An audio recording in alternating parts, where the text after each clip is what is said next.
after going to Australia, I really loved the marine aspect because there are things that I couldn't imagine existing that live there, and we saw them, and it gives you a very different perspective on biology.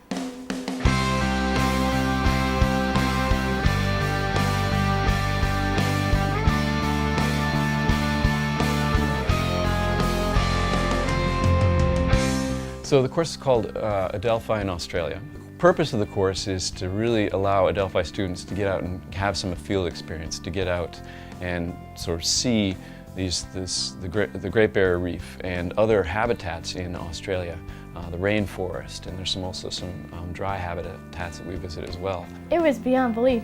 You had to keep pinching yourself because you couldn't believe what you were seeing.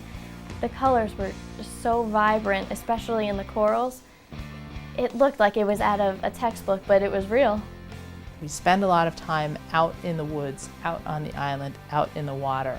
So we are introducing our students to that sort of lifestyle, that sort of approach to learning, that sort of investigation.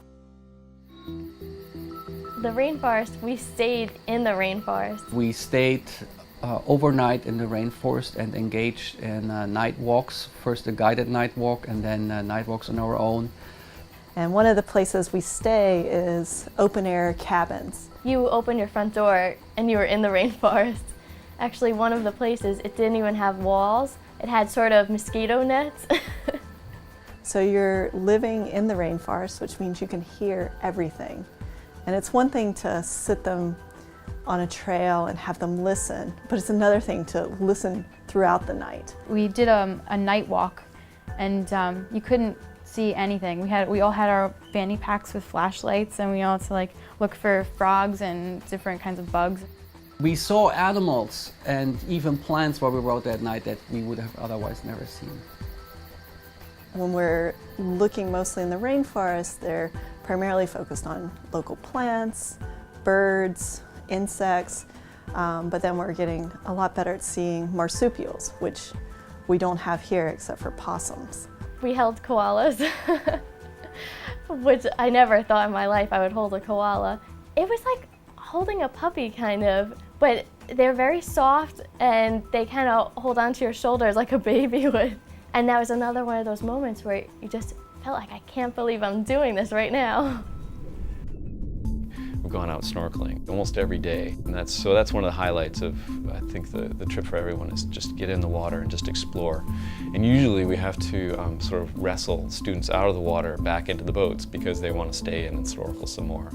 And so they're looking at fish and sort of identifying fish when we're snorkeling, or corals or sea cucumbers, any number of animals and plants that we see. Heron Island was my favorite because I really loved the water. And we really got to dive into our topics, and we learned so much just within those 10 days. While we're on the island, anything can happen, and we've been very lucky. The last 2 years, we saw sea turtles hatching, so we got to watch the babies as they moved out to sea. It was pretty amazing. Pretty much it was just a lot of swimming and enjoying the weather and collecting data, so we got a lot of work done, but you never really could tell that you're getting all this work done because you were just enjoying the environment and what was around you so much, so it made it very easy to learn. We also did independent research projects.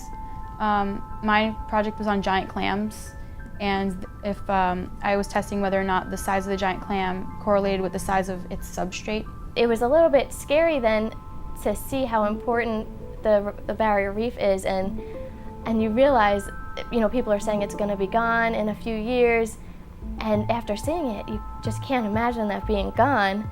It's really difficult to describe what it's like to see a manta ray with a wingspan of 9 feet or greater go swimming by in the distance. It's very sort of it's very exciting to see that.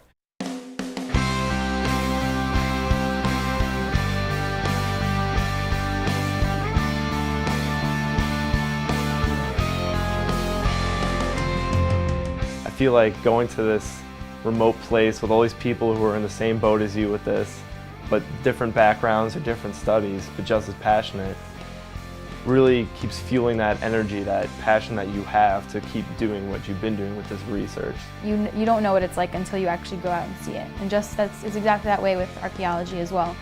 You can see slides and you can see photographs, but you aren't really learning until you actually do it.